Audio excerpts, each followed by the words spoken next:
So, welcome to Fair Verona. Whether you're listening on the radio or you're here with us in the theater, we are at the Hartford Stage Company. We are here to talk about Romeo and Juliet. We're on the stage where Romeo and Juliet is being performed here.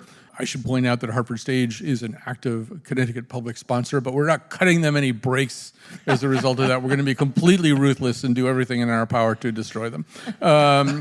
So you're I might have to leave now. Empty words, of course. So you're going to meet two of our guests here. We're going to add a third guest in just a second, but with me on stage is David Sterling Brown, an associate professor of English at Trinity College. He's the author of Shakespeare's White... he's got a fan base... It's like Taylor Swift. He's got Sterling-ese? Like it doesn't really work, you know.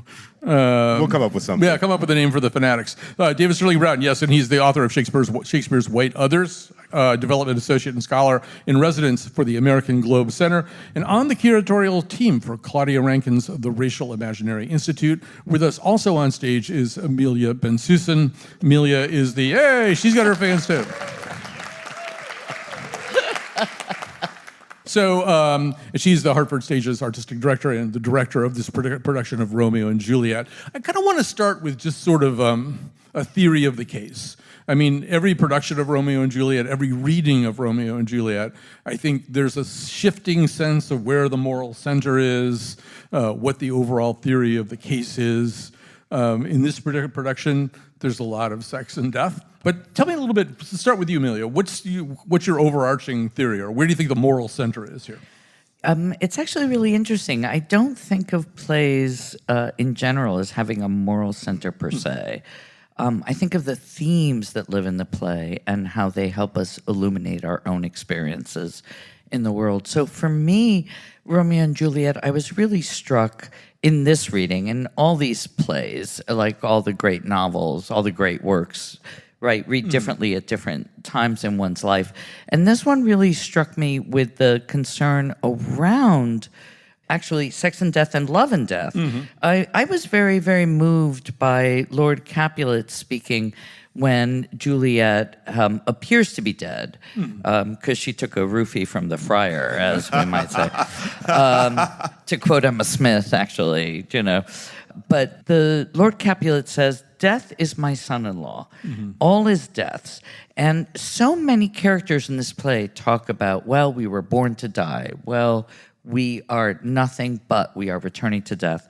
And that sense of how present death was in life, for me, was a big part of my read of the play. And you and I talked briefly before this, right, about sex and death and orgasm and the little death and the big death and we were this young talking in couple. a professional capacity about this. I just want to make that clear. This is public radio. Are we allowed to say the word orgasm? I don't we can say know. orgasm. Well, I mean, we might even get to that little stretch. There's a little interesting pronoun question. Maybe a little bit later we can talk about that too. But yeah, you know, and David, when I say moral center, in a way what I'm saying is, so one of Shakespeare's source materials is something that I've never read, but it's by Arthur Brooke, and it's a Romeo and Juliet telling. I read that. I bet you did. Yeah, And my understanding is it's kind of say no to love, stay in school, respect your parents. There's sort of a sense that the moral center is someplace other than with Romeo and Juliet. That's kind of why I asked the question. I don't think that's the case in most stagings of the play here.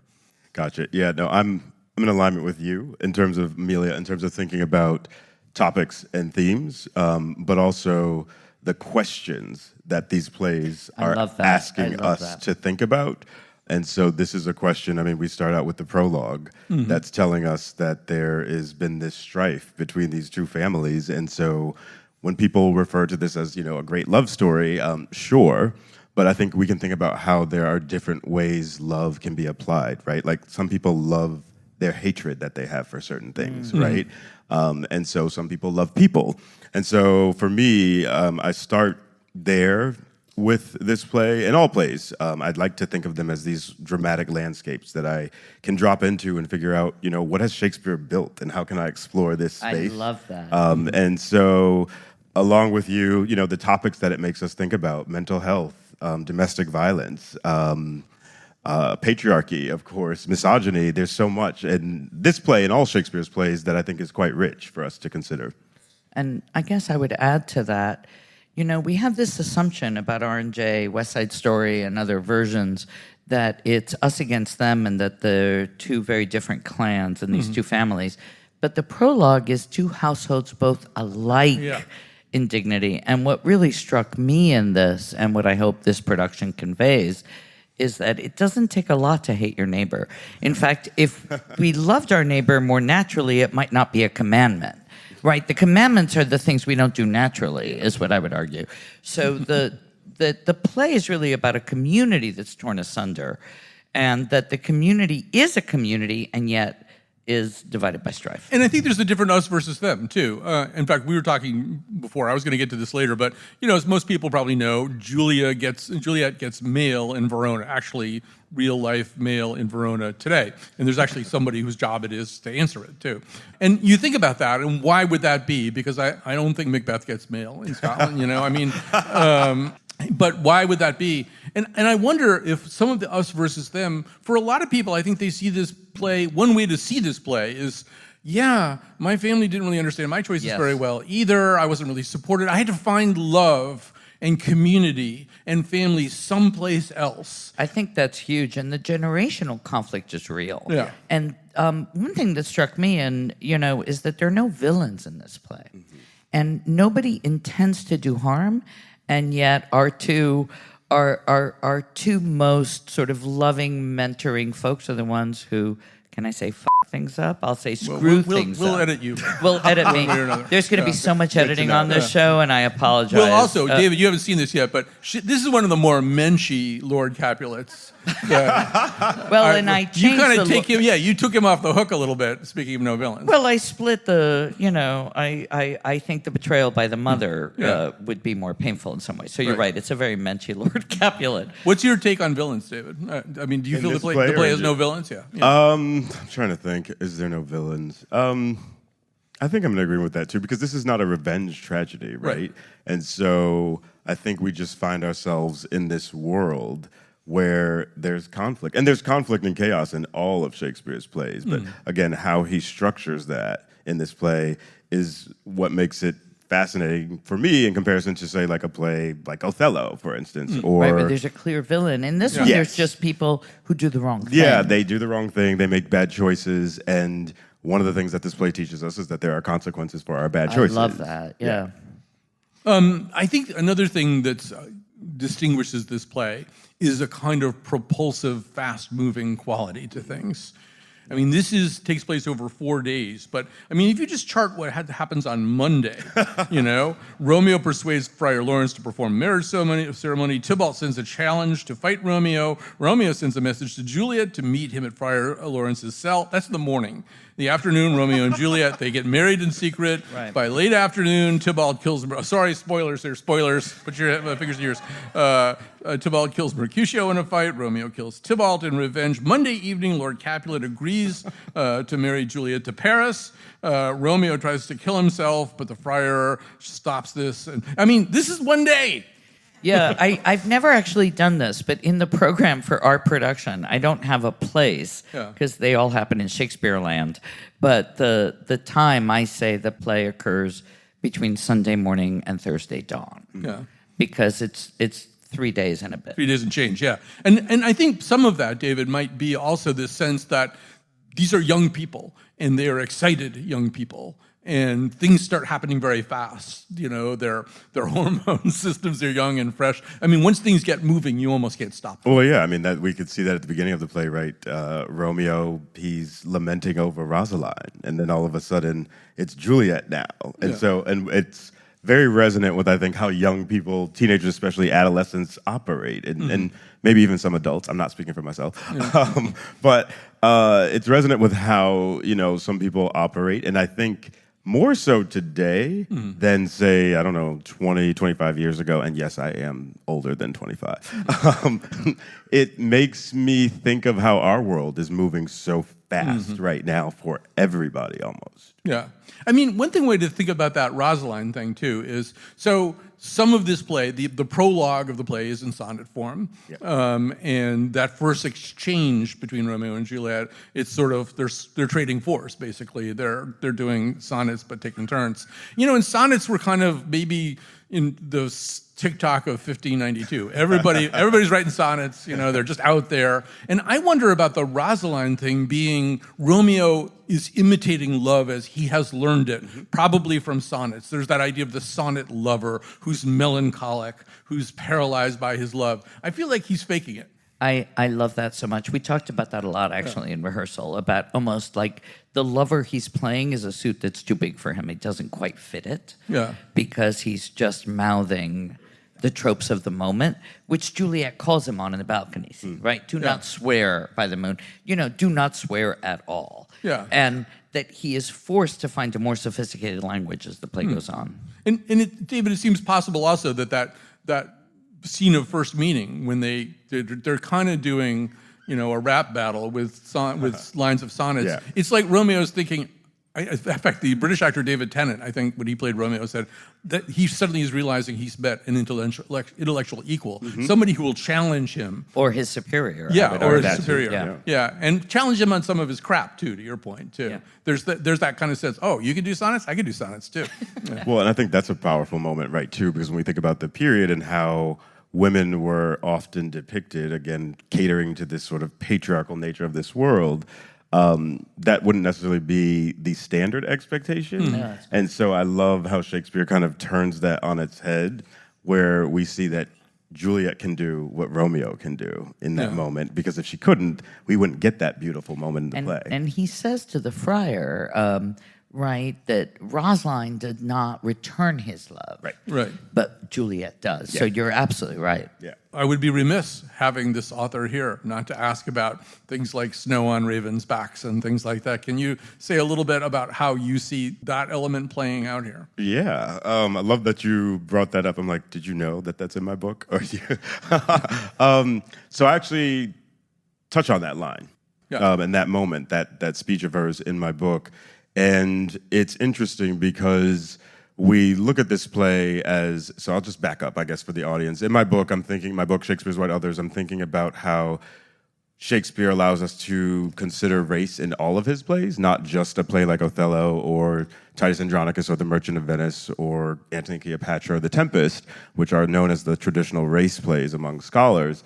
And Romeo and Juliet is fascinating to me because we get to see how the construction and operation even of whiteness is happening. And I think that scene and that passage is very profound with respect to that conversation, because Juliet is putting Romeo on this pedestal and she's pedestalizing the whiteness, and she's doing that by making this juxtaposition with blackness. And even though it's metaphorical, it's still doing that work that happens in a play like Othello. So we don't need a villain like Iago to help us see that. And I actually think it's these more subtle and covert moments that really show us what Shakespeare, and I'm thinking about Peter Sellers here in a conversation that he had with a scholar, Ayanna Thompson, where Shakespeare wants us to look in the cracks of his plays.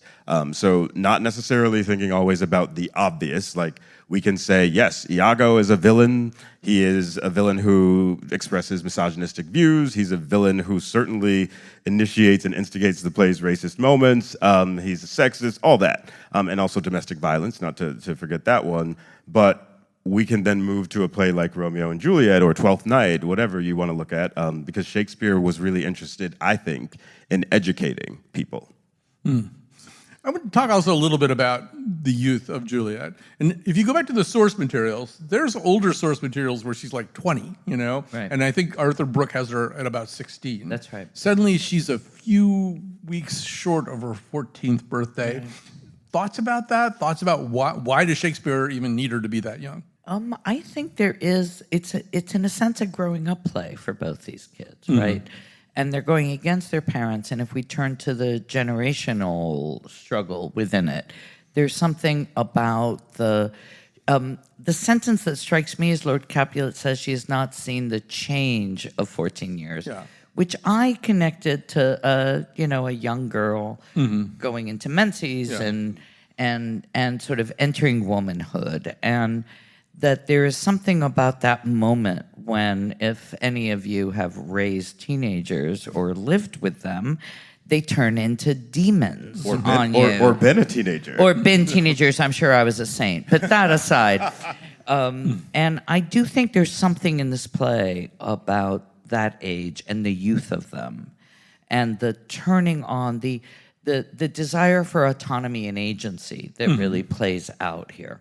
So I would add to that and say, when we think about Shakespeare, I just returned from Stratford-upon-Avon, England, Shakespeare's birthplace, and a bunch of different tours and stuff, but reiterating information that I knew before that trip, but was reminded of, mortality rates were high in Shakespeare's day, and so it wasn't out of the norm for someone to be Juliet's age and be pushed in the direction of marriage. Yeah. And so I think that's a feature of this play that sometimes, even with my students, sometimes when I teach this play, they will, think like she's too young for that. But if you're only living until you're like 35 or so, but that's actually interesting. I'm going to push back a little bit, right? And I'm going to, I think it's Marjorie Garber who talks about the average marriage age was around 20s because of people needing to find a way to make a living.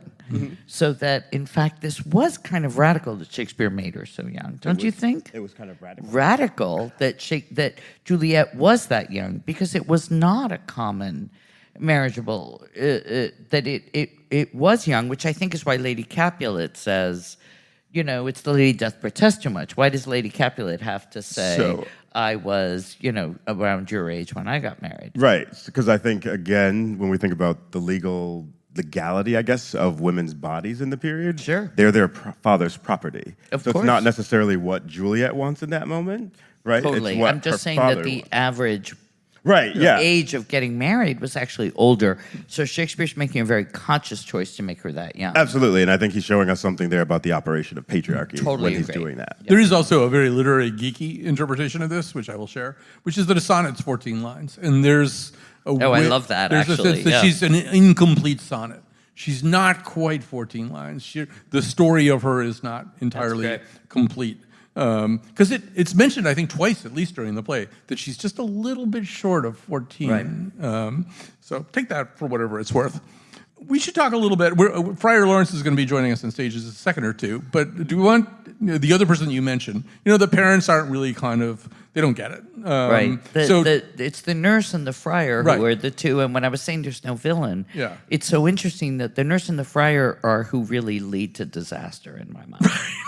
It's true. Yeah. The nurse and the friar are so connected to the young people, want to be loved by the young people. Well, the nurse is kind of a wine aunt, right? She's like, she's kind of trying to, she says, Lady Capulet says, "Nurse, where's my daughter? Call her forth to me." And nurse says, "Now, by my maidenhead at 12-year-old, I bade her come." Well, that's like getting pretty real with Lady Capulet. Immediately. She is the bawd, right? Yeah. She is the bawd in the play, and everything becomes for her sexual. And that sort of raises the question, Friar Laurence may choose to defend himself in the second segment, but there's like sort of nobody, right, David? They're really kind of on their own, and to the extent that they have anybody that they can trust, and there's a pandemic, and we know what that's like. Yeah. But I think Juliet trusts the nurse, right? Yeah. Like she leans on her. So Until she betrays her. She betrays her. But I think when we look at the relationship between Juliet and her mother, for instance, there's a little closer proximity between the nurse and Juliet than her mom. And so, I'm thinking back to my dissertation work at NYU, the nurse is almost like a surrogate mother figure for her, because Juliet's mother, as most mothers are in Shakespeare, they're kind of neglectful. And I think we see that with her mother as well. We also have a lot of grief with the Capulets, which is interesting. They have many dead children. Yeah. We don't know too much, but it's a little bit like in the Scottish play, and I say the Scottish play because I am in a theater. But the mention, when you talk about what was going on in that period, the number of miscarriages and stillborns and children born, so life expectancy, the medium, right? People could live to be very old if they got past a certain age. It's just that so many people died so young. Right. But that sense of the Capulets as well as the Scottish king having so many dead children in their past, which really impacts, I think, the storytelling here too. all right, and on that uplifting note, we're going to take a quick break. We're going to give this panel a hand so far because I think we're doing pretty well. Okay. And we will be right back with a new panelist. All right, we're back. We're back from Hartford Stage in downtown Hartford, where Romeo and Juliet is playing through Sunday, May 18th. Get your tickets. With us are David Sterling Brown, Associate Professor of English at Trinity College and the author of Shakespeare's White Others, hot off the presses. Melia Bensussen is the Artistic Director of Hartford Stage and the director of this play. We are now joined by Carman Lacivita, an actor who is currently playing Friar Laurence in the Hartford Stage production. Recipient of the Bayfield Award given to the best performance of Shakespeare in the New York Metropolitan Area. We should say, how many different roles have you played in different productions of this play? This is my 6th role in 6 productions. Well, just rattle them off. Who else have you been? Romeo, Mercutio, Benvolio, Tybalt, Balthasar, and now Friar Laurence. And Wow. what I loved is what Carmen said a great thing when I first heard this list, and you said this was the first time you were playing An adult. I wanted in the curtain call almost to like say, and here's his transitional bow. You know. So maybe you should say a little bit about Friar Laurence. I don't know. He's got kind of a Robert F. K. Jr. thing going on here. It's kind of like, here, I got some hydrochloroquine and some vitamin A, and you'll be fine. Just take this You stuff. do have all the plants. I mean, we gave you all those props. Yeah, just get that whole cart, you know. We're very herbal in this production. We are very herbal. But and you know, I mean, I don't know. How do you see him? How are you playing him? How are you thinking him through? Wow, that's a great question. I first and foremost just being as truthful as I possibly can and true to the story and thinking about this journey and Romeo's journey and how I relate to him in this story is where I'm first going with it. But also because I'm not a typical looking friar for these productions usually. When I was Romeo, my friar was 81. Yeah. The great Mike Nussbaum in Chicago. So my point of view is different from an older person's point of view on it. And so I'm just trying to stay true to him and just give him as much strength as possible with it. You know, that's a really interesting point, too, that, because I want to talk a little bit about sort of the broing out in this play. But as the friar, you're not too removed from brohood, right? You're meeting him, unlike 81-year-old friars, you can meet him a little bit closer to that, right? Yeah. So there's a familiarity and also like a not so, I don't have to be so sweet to him, or I can give him a little bit more tough love, and I feel like I do that in this production, and we've talked a little bit about that, and also not being so much in the realm of the friar is just, I didn't know what I was doing, and with my age doing it, it's like, oh, well, he does know something. He's got some kind of clarity going on there that so what's his MO in it? Yeah.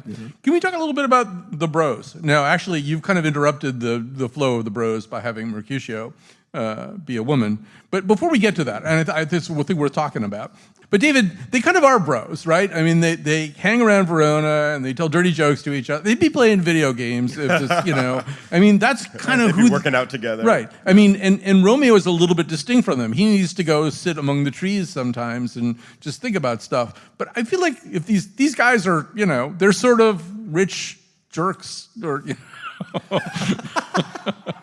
Are you asking me? Yeah, for I don't know. I'm just jerks? I'm trying to question for provoke me? you, basically. You're provoking me with your leading question. Yeah. I don't know if they're rich jerks, but they're doing what people I think their age do. Yeah. And I think Romeo, in the sense of his contemplation about love and life, he's certainly an outlier. Mm-hmm. And I think that's what makes him so fascinating for me, especially when I teach the play, because students, of all the male characters, I don't actually find them latching on to most characters other than him. Mm-hmm. So I think there's something in him that allows them to see themselves in him. Mm-hmm. And I think Shakespeare has that in a lot of his plays. Like I just figured out Twelfth Night has that for me in the character Malvolio, which I didn't see before. The outsider, it's Malvolio and Shylock, played by the same actor in Shakespeare's company. Yeah. Right? Yeah. So I think it's that with this sort of bro situation going on. Do you think, I kept thinking in rehearsing this, how much Romeo is a wannabe Hamlet. Why do you say that? Because there's this sort of there's a kind of self-indulgence in language and self-importance of one's own feeling, right? Everyone's kind of like shaking him up and kind of going, think of other people. And I don't know. It's just the philosopher boy among the bros, if you will. And then he realizes that he's not when he meets Juliet's intellect. And he's like, oh, she's the Hamlet. She's the okay, Hamlet. I got this. Yeah, agreed. Maybe talk a little bit. So Holden Caulfield famously says in Catcher in the Rye, Mercutio is the only entertaining person in this play. And the minute he dies, this play is not any fun or interesting at all, which is a possible reaction. But Mercutio, I mean, this play is funny for a while. You know, at the beginning, it's kind of funny. I was seeing some clips from the one that they did in New York. The Sam Gold? The Sam Gold one, yeah. where they're doing the balcony scene, and Romeo even does kind of a pull-up. The pull-up was famous. Yeah. I actually saw that pull-up close up. Those biceps were But the audience important. is really laughing. They're playing, the whole scene is very, very funny to them. But there's a sense in which I think comedy and humor die when Mercutio dies. I mean, it's Totally, not, right? Which is, I mean, the classic turning point, right, is Act 3, Scene 1. So you've got Act 1 and 2 are very comedic, and then it does turn darker. The first death, as it were. Yeah. And talk a little bit, why did you decide to make Mercutio a woman? It had a lot to do with the actor. Alejandra Escalante, I think, is up there with Carmen as someone who's done an extraordinary amount of Shakespeare and is just such a vibrant and intelligent presence on stage. So it was in part, right, productions come out of collaborations, and it was in a lot of the choices in the production come out of conversations with actors. Yeah. And both with Mercutio and with the Friar, these were just offers to actors that I thought would bring something different to the production, right? And I felt that way about Carmen and the Friar. Also, Carmen is a recovering Mercutio, so we should... Recovering from so many things, right? But you should say a little bit about it. Your Mercutio, I mean... My Mercutio was nasty. Nasty? Yeah. I mean, he was. I did not shy away from any of the bod, and actually the production I did was filmed. This particular production where I played Mercutio, and nothing was cut from it. So we did all of it. You did the whole because we cut the Queen Mab's speech in about half, right? Yeah. But I think this Mercutio has a kind of. It's a little bit Viola and Orsino dynamic with Romeo. And there's an intensity of feeling for Mercutio for Romeo, which I'm fond of. You know, David, I kind of divide the world up between people who think they're living in a comedy and people who think they're living in a drama. And I get along a lot better with the people who think they're living in a comedy. But there is something really just so wrenching about the moment of death for Mercutio, because he suddenly realizes he's not living in a comedy. This, you know, I mean, he makes jokes right to the end. You will find me a grave man. Or grave woman. Or grave woman in this case, yes. Sorry about that. Change the line. But I don't know, to me, that's like the saddest thing of all, is finding out life is not really particularly very funny.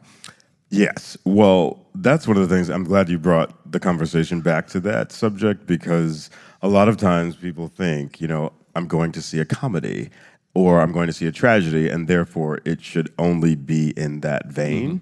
And that is not what Shakespeare does in his canon with any of his plays. And so when you look at a play like Titus Andronicus, for instance, which is his first tragedy, his goriest tragedy, there is death from start to finish. There are moments of laughter in that play. And same thing with Romeo and Juliet. And I think it's always typically, I think, just thinking about the script. Now, I overheard a conversation, I can't remember which one of you were talking about it, but where something happened in the production and they were making moments funny because of choices. Oh, was it the pull-up thing I think you mentioned? Pull-up thing, yeah. Okay. That doesn't always need to happen, because Shakespeare's language was written to be put into action in the first place. And so people weren't sitting around like I do with my students, you know, reading Shakespeare in his day. They were going to the theater. And that's where you got to see that tension play out between the humor and the pain or the tragedy. And so I like what you were just saying about the turning point, right? I talk with my students about this. Always look to the third act in the play, the climax, because there's going to be some kind of change, especially in the tragedies, that's going to signal a trajectory shift, and we see that in this play. I love what you're all saying, and I think for me, what really speaks to me in all these plays, I view all tragedies as fundamentally comedic at their core, right? The absurdity of our existence, a little Beckett, as it were, right? Lear is a predecessor to Beckett, but that I think in R&J, you really feel, even at the end, there are comedic moments. Yes. And this playwright is a master of understanding how to hook an audience.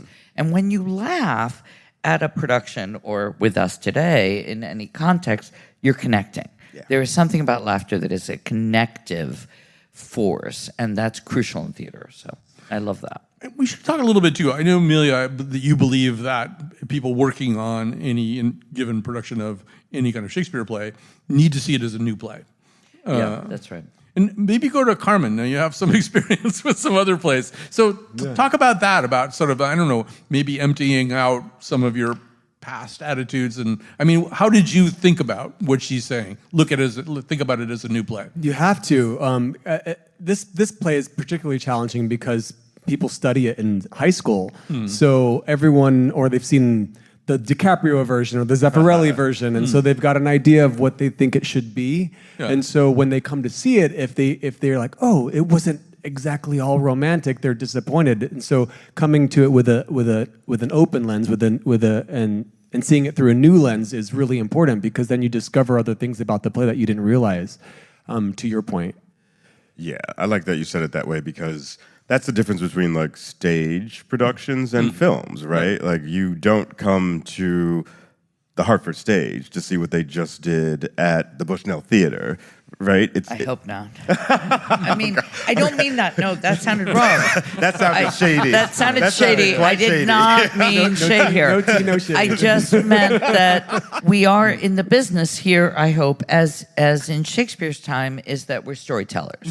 And that the excitement of a story is that it's fresh every time you hear it. Yeah. Even if it's a story you've heard a million times, I think about rereading a children's book to a child over and over.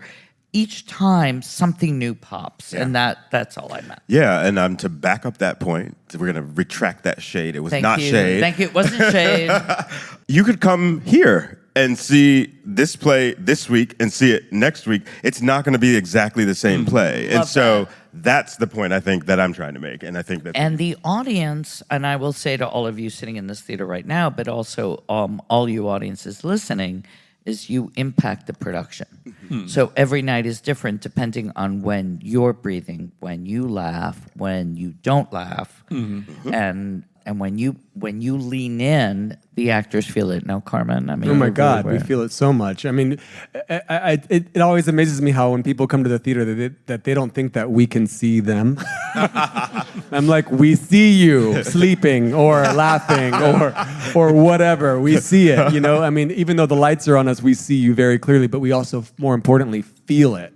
You know, so we can feel when we're getting energy, and when we're and when it's not giving to us. Can I ask him a question? Yes, please. Just because I'm learning right now in the moment, so I'm admitting my ignorance, which I always do in front of my students. What does that feel like for you, or what does that do for you when you, like, let's say all these people are out there sleeping and you're performing Romeo and Juliet for them, but you got to keep going? It makes me want to talk louder. No, I'm usually very too loud when I'm performing. But you are not.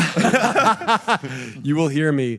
Mics were not a thing when I was in school, but yeah, they weren't. No, it's a great feeling. It's kinetic. It's hard to explain.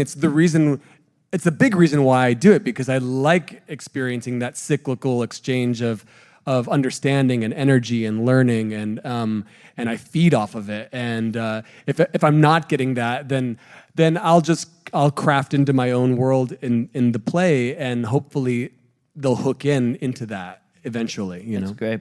Yeah. There are stories around Nathan Lane on stage when audiences didn't laugh when he was doing comedies. he would cut like 10 or 15 minutes off a show. That's a lot of time. He would just speed through. It was like, you're not laughing? Okay, I am talking faster.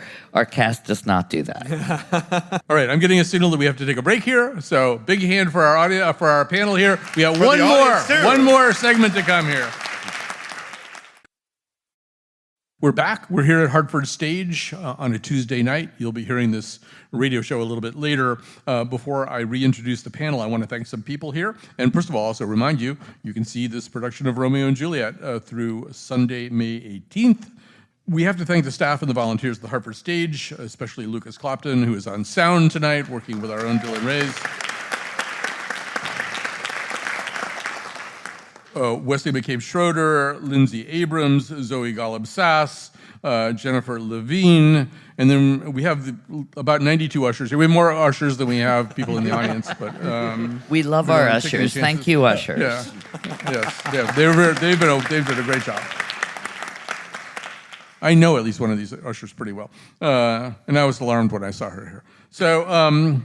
I want to thank my staff too. Obviously, Dylan Reyes is up in the sound booth, getting to know Lucas pretty well, I think. And Jonathan McNicol and Lily Tyson are the two main producers of the Colin McEnroe show. With us here tonight, because they're just so great about coming out with us, are two of our bosses, Megan Fitzgerald and Robyn Doyon-Aitken. All right, so back to this panel. David Sterling Brown, Associate Professor of English at Trinity College and the author of Shakespeare's White Others. Melia Bensussen is the Artistic Director of Hartford Stage and the director of this show. And then Carman Lacivita is an actor who currently plays Friar Laurence in the Hartford Stage production and the recipient of the Bayfield Award, given to the best performance of Shakespeare in the New York Metropolitan Area. So, we should talk a little bit about interpretations here, and maybe we should start with your interpretation, because this is not only a Mexico set interpretation, but one that really relies heavily on themes from Day of the Dead and things like. Maybe say a little bit about your choices there and what you're doing with this. Well, I was thinking about, Shakespeare's make-believe Italy, right? Because it's Verona, and why Italy for Shakespeare? And David will be far wiser than I am about this. But for me, the Catholicism in the play was a really interesting theme. And the joining of, as we were talking about, death and love, and the kind of iconography of the Catholic churches I grew up within Mexico City. As a nice Jewish girl who worships the Catholic Church, as only a nice Jewish girl in Mexico City can do, the wannabe Catholic. But within the text, there is so much language around what I interpreted as the Catholicism of Italy in Shakespeare's imagination. And also, as I was saying earlier, this joining of the living and the dead spoke to me of Dia de los Muertos, of the sense of the dead being side by side with us. People don't really leave us. Their bodies may leave us, but the souls, the memories, the emotional connection to other people when they pass stays with us. And I felt like Romeo and Juliet. You asked me at the beginning about the moral center, which is a really great question. I was thinking of this more as almost a fable and a recurring nature of it, not just because the prologue and the epilogue, and I will say the epilogue is in a sense the friar's last speech, but that there's a cyclical nature to this play of they tell us at the beginning they're going to die, at the end we're reminded that they're dead, but they will live forever through statues. But all of this, the Catholicism, the cyclical nature, the sort of fable-like nature, especially in our culture, since we all kind of know who Romeo and Juliet are, even if we don't know the play, spoke to me of a kind of iconography around Dia de los Muertos and setting it in that period. We were going to have you give us a little friar. I don't know if you want to do that one. You were going to do, I think, Hold Thy Desperate Hand. Which one are you going to do? We can do the Romeo scene, maybe. I love them both. Okay. So you pick. Because in the Romeo scene, the friar is really wise, right? And the nurse says, "Oh, I could listen to you all day with your wisdom." So set this up a little bit for them. Okay, so I've just received news that Romeo has been banished. Romeo is telling me that he'd rather die than be banished. And I'm like, what are you talking about? You're just an hour away. It'll be fine. And then he throws a fit, and then I let him have it, basically. All right. Hold thy desperate hand. Art thou a man? Thy form cries out thou art. Thy tears are womanish. Thy wild acts denote the unreasonable fury of a beast, unseemly woman in a seeming man, or ill-beseeming beast in seeming both. Thou hast amazed me. By my holy order, I thought thy disposition better tempered. Hast thou slain Tybalt? Wilt thou slay thyself and slay thy lady too that lives in thee, by doing damned hate upon thyself? Why railst thou on thy birth, the heaven and earth, since birth and heaven and earth, all three do meet in thee at once, which thou at once wouldst lose? Fie, thou shamest thy shape, thy love, thy wit. Thy noble shape is but a form of wax, digressing from the valor of a man. Thy dear love sworn, but hollow perjury, killing that love which thou hast vowed to cherish. Thy wit, that ornament to shape and love, misshapen in the conduct of them both. What? Rouse thee, man. Thy Juliet is alive, for whose dear sake thou wast but lately dead. There, art thou happy?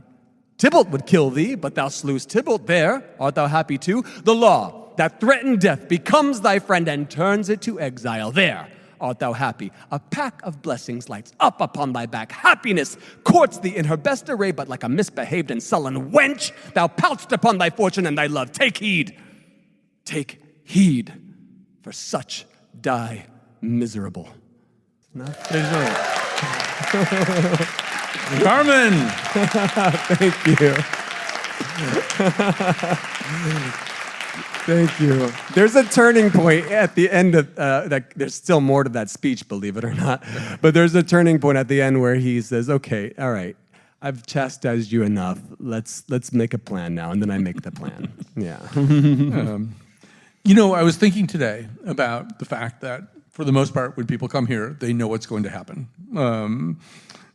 I actually had the privilege, I think, of watching the Baz Luhrmann Romeo and Juliet, the 1996 Baz Luhrmann, with two people who didn't know what was going to happen. One of them was my son. He was about 8 years old. I'm a terrible parent. But he was about 8 years old, and his best friend, Natalie, was maybe 9.5, something like that. So they watched this whole thing. I happen to think that this adaptation is terrific in a lot of ways. It's a beautiful adaptation. Amazing. So it gets to the end, and my son is getting anxious. And the way that he deals with his anxiety at this point is he goes, "I wouldn't do that. Would you kill yourself just because somebody else killed themselves? Or somebody else is dead? Just because that person's dead, so you'll kill yourself? I wouldn't do that." And he's just sort of talking really fast this way. And finally, Natalie looks at him and goes, "But they died together."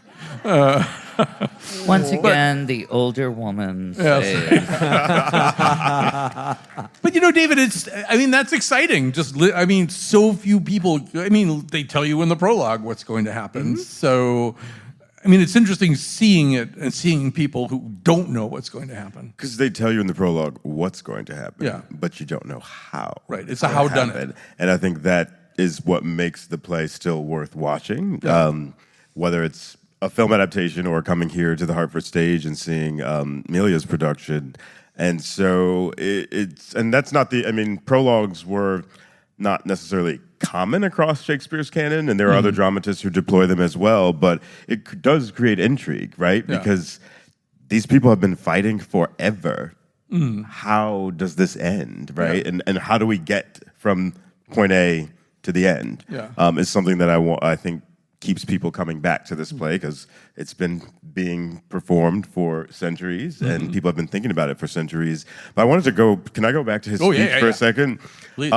That speech, I think, is fascinating, because in that moment where you are sort of berating Romeo, you're tapping into religion and using it in the service of patriarchy.